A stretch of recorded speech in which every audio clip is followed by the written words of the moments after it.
Permanent তত্ত্বাবধায়ক সরকার হবে নির্বাচনের আগে। প্রত্যেক 5 বছর পর পর বা 4 বছর পর পর সেই তত্ত্বাবধায়ক সরকার অধীনে নির্বাচন হবে। অন্তর্বর্তীকালীন সরকার যত দ্রুত সম্ভব একটি নির্বাচন দেবে, নির্বাচন দিয়ে গণতান্ত্রিক সরকার হাতে ক্ষমতা হস্তান্তর করবে এবং সেই সরকার হবে আল্লাহর রহমতে বিএনপি।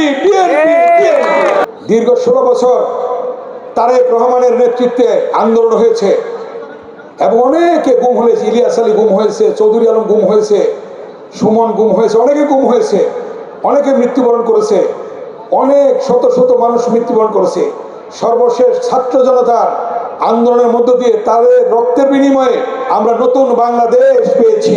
আমরা তাদের আত্মার মাগফিরাত কামনা করি ছাত্র জনতার, এবং দীর্ঘ 16 বছরে যারা শহীদ হয়েছে আল্লাহ তাআলা সেই অবস্থা করে দিয়েছেন, এখন পরিবর্তন করেছেন। ভাবছে সংবিধানে এমনভাবে করে রাখছে যে এই সরকারের আমলেই নির্বাচন হবে, এই সরকারের অধীনেই সবকিছু হবে, এরাই আবার ক্ষমতা আসবে।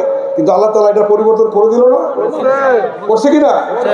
এখন আর এই সরকার আমল হবে না। আমি তো 4 বার এমপি হয়েছি, আপনারা বানাইছেন, তত্ত্বাবধায়ক সরকারের অধীনে নির্বাচন হয়েছে, সেই নির্বাচনে কিন্তু এমপি হয়েছি 4 বার।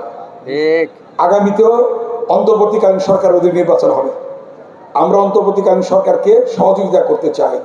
VRM প্রযুক্তির থার্মেক্স রড RICL TMX, যুগের পর যুগ স্থাপনা থাকে মজবুত। অন্তর্বর্তীকালীন সরকার যত দ্রুত সম্ভব একটি নির্বাচন দেবে, নির্বাচন দিয়ে গণতান্ত্রিক সরকার হাতে ক্ষমতা হস্তান্তর করবে এবং সেই সরকার হবে আল্লাহর রহমতে বিএনপি। বলেছিল দম্ভিকতা নিয়ে যে শেখ মুজিবের মেয়ে পালায় না, কি পালাইছে নাকি? পালাইছে, বলছিল না পালায় না, কিন্তু পালায় যেতে বাধ্য হয়েছে। কে পালানোর ব্যবস্থা করছে? আল্লাহ সুবহানাহু ওয়া তাআলা। একমাত্র আল্লাহ, একমাত্র আল্লাহ, একমাত্র আল্লাহ পালায় যেতে বাধ্য করছে। নাই, চলে গেছে, নেতা কর্মীদের দিকেও তাকায় নাই, চলে গেছে।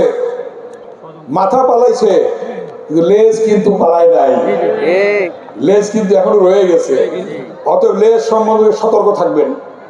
তারা কি করে এগুলির ব্যাপারে সতর্ক থাকবেন, কে কি করে এগুলির ব্যাপারে সতর্ক থাকবেন। আগের মতো ভোট হবে না, ওই যে যাইতে দেবে না সেন্টারে, ওই যে ভোট দিতে দেবে না, এটা আর হবে না বাংলাদেশের মাটিতে, এটা আর হবে না।